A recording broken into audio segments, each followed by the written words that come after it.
2, 1. My Fight Show on location for the first time. It's a special interview. The champ is here. Look, the title, everything, all beautiful. Thursday night, live on AMC, or join us at Tingley Coliseum, the debut of a brand that I've been a fan of for over 20 years.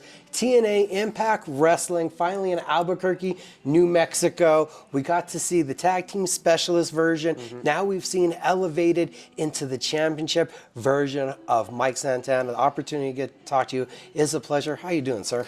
I'm doing great, man. It feels good to finally be here in Albuquerque, like you said, and it's been quite the week, to say the least, right? We just had our debut on AMC, and then a couple days later we had our one of our premier pay-per-views in Genesis, and it's been a whirlwind of a week, but here we are and ready to go, and we're excited, man. So I'm feeling good.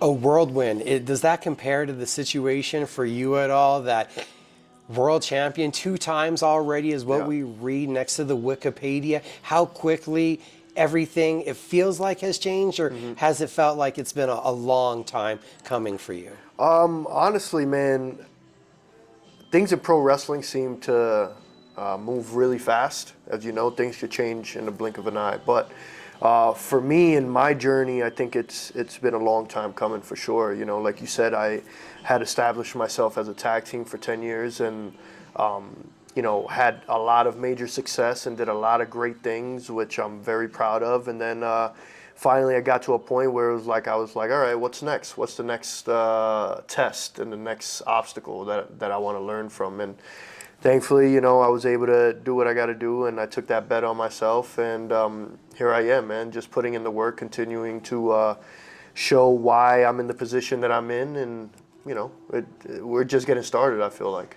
If you take us back a couple of years, that betting on yourself, what was it like in the tandem, you and Ortiz coming into a place in TNA and representing a brand like LAX, something that had already been established, was in the wrestling culture, in the Latin culture, what that tag team had meant, and then you guys coming in and being that new version? It was a huge deal. I mean, one of our mentors was Homicide, right? Coming out of the New York City scene, he was someone that I've known since I was a young child. He's seen my entire career. You know, he was always a mentor for me. So getting to be in a position where I was going to fill his shoes was a huge deal, and also being under the learning tree of Conan, right, who was one of the biggest legends in professional wrestling, in lucha libre, such a influential figure.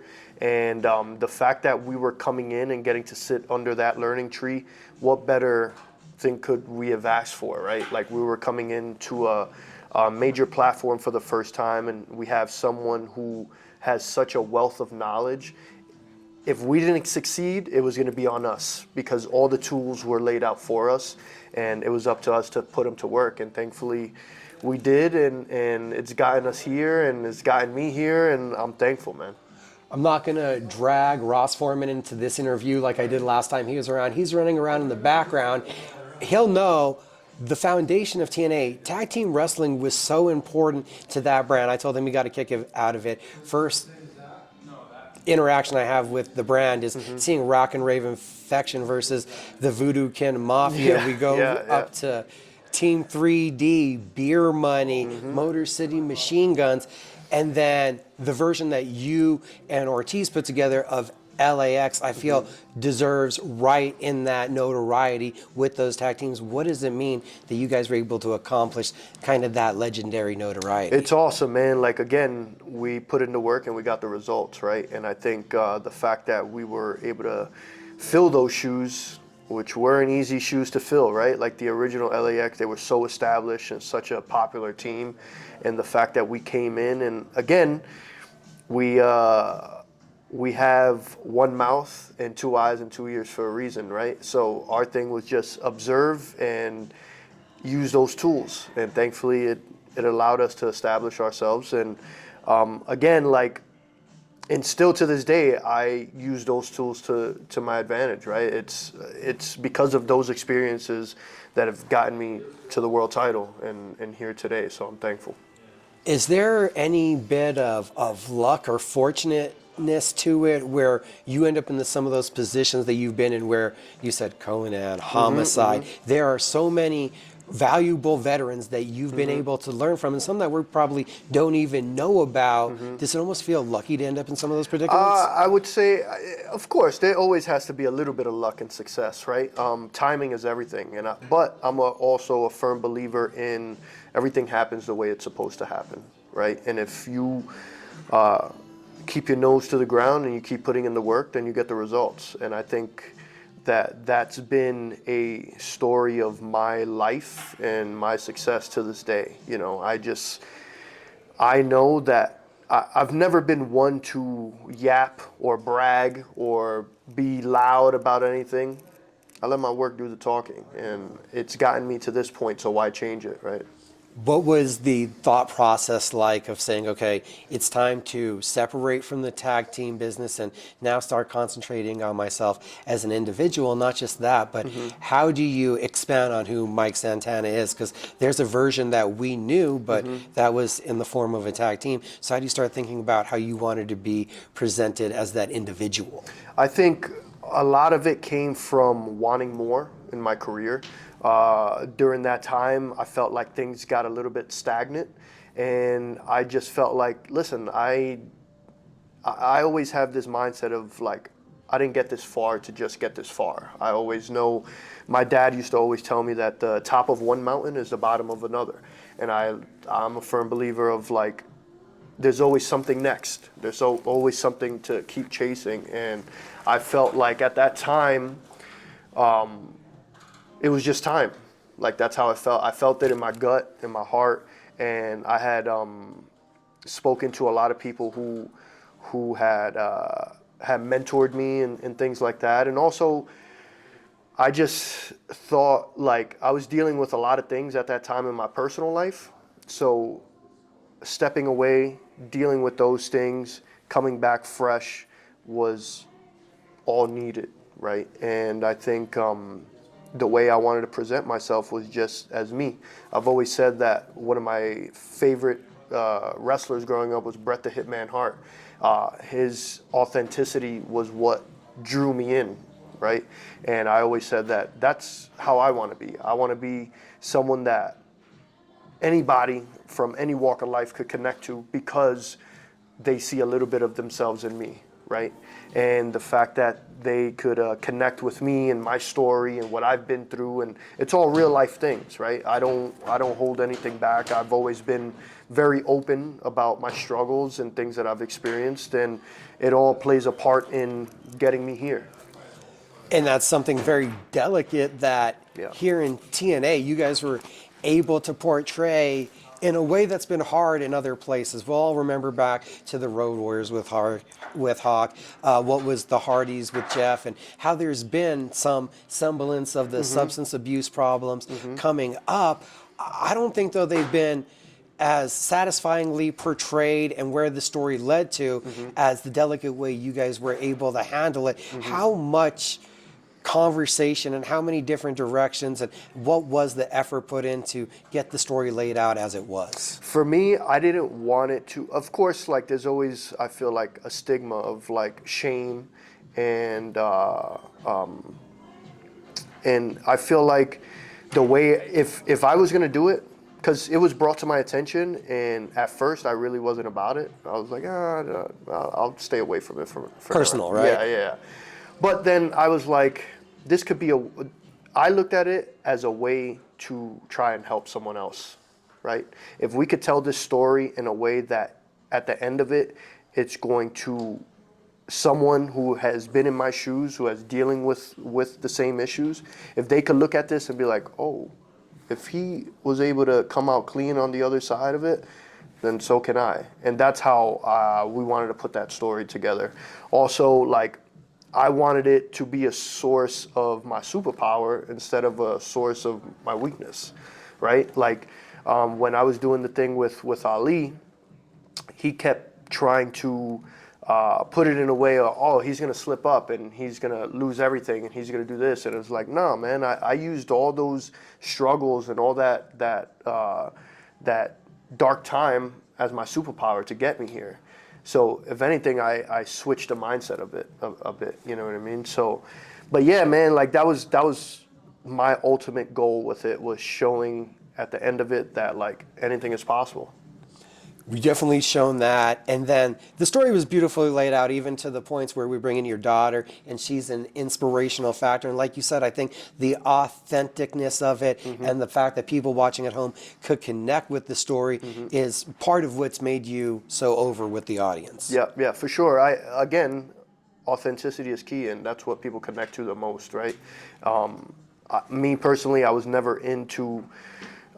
I'm a poor Puerto Rican kid from the projects, bro. I couldn't connect to Hulk Hogan or Ultimate Warrior, or like I was never into comics. I didn't watch a lot of cartoons and stuff. So when I saw Bret Hart and he was talking about being the best, and he was talking about where he came from, Calgary, Alberta, Canada.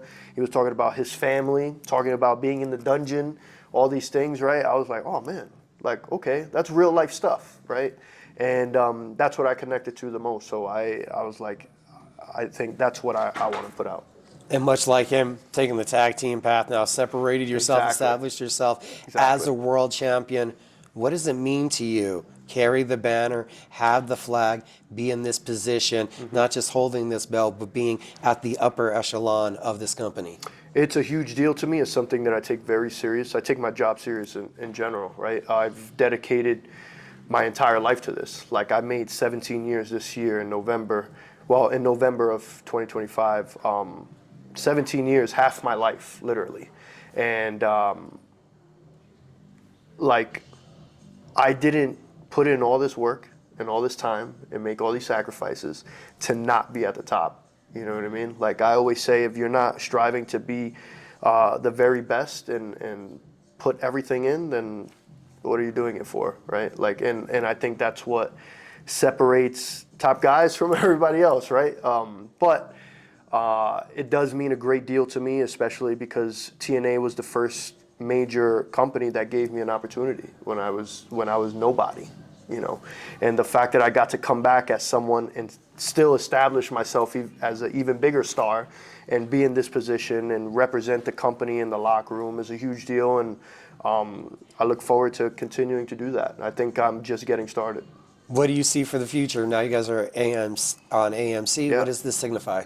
I think bigger and better things are to come. You know what I mean? Better stories, more eyes on the product, more accessibility. And man, just in 2025 alone, we've had so much growth. As you see, we've been moving to bigger arenas, packing more houses, and I look forward to continuing that and continuing also like with the partnership with WWE and having all those special things happen. I think the best times of pro wrestling for me as a fan was when things were very unpredictable, right? When you didn't know who was going to show up where. And I think we bring a little bit of that. So I look forward to continuing that. Does there feel like there's more pressure now that you're the champion, or has there always been pressure because you've always been an underdog this whole time? I think, for me personally, I feel like if there isn't pressure, then I make pressure. Like I thrive in that. Like I've learned about myself that when there's pressure, I do the very best that I could. You know what I mean? And I like that feeling of like all eyes on me, and the feeling of like, man, if things don't work, is it not going to be like, I don't know. There's just something about it. Like a lot of people are anxious about it. A lot of people stay away from it. I welcome it. And I think I live in that and I create that. And I feel like I was listening to David Goggins speak recently, and he said when he feels like he's at the very top, he'll knock himself back down a little bit, because it's the climb and it's that grind that makes everything that much more special. So, yeah. Thinking about back to the Impact roots, also AJ Styles is around now. Yep. And I remember when I was first watching, he was kind of just Tom Coe's tag team partner, and he matured into the roots of what we see him as now. Do you feel like you've hit that point where we're seeing you start to culminate what that ultimate version of what you have envisioned for Mike Santana is going to be? 100%, 100%. I feel like I'm just entering that right now. And again, I'm only 34 years old.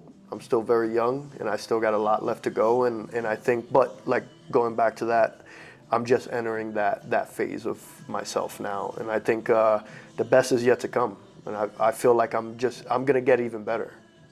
Thursday nights, AMC, we get to watch Mike Santana progress through that phase, defend this title, and we get to do that here live in Albuquerque on Thursday night. Friday night, you guys can be there to see the tapings. Great to see you guys debuting here. It's been a long time coming. Hell yeah. Thank you for having us. I appreciate it. My pleasure to have Mike Santana on My Fight Show.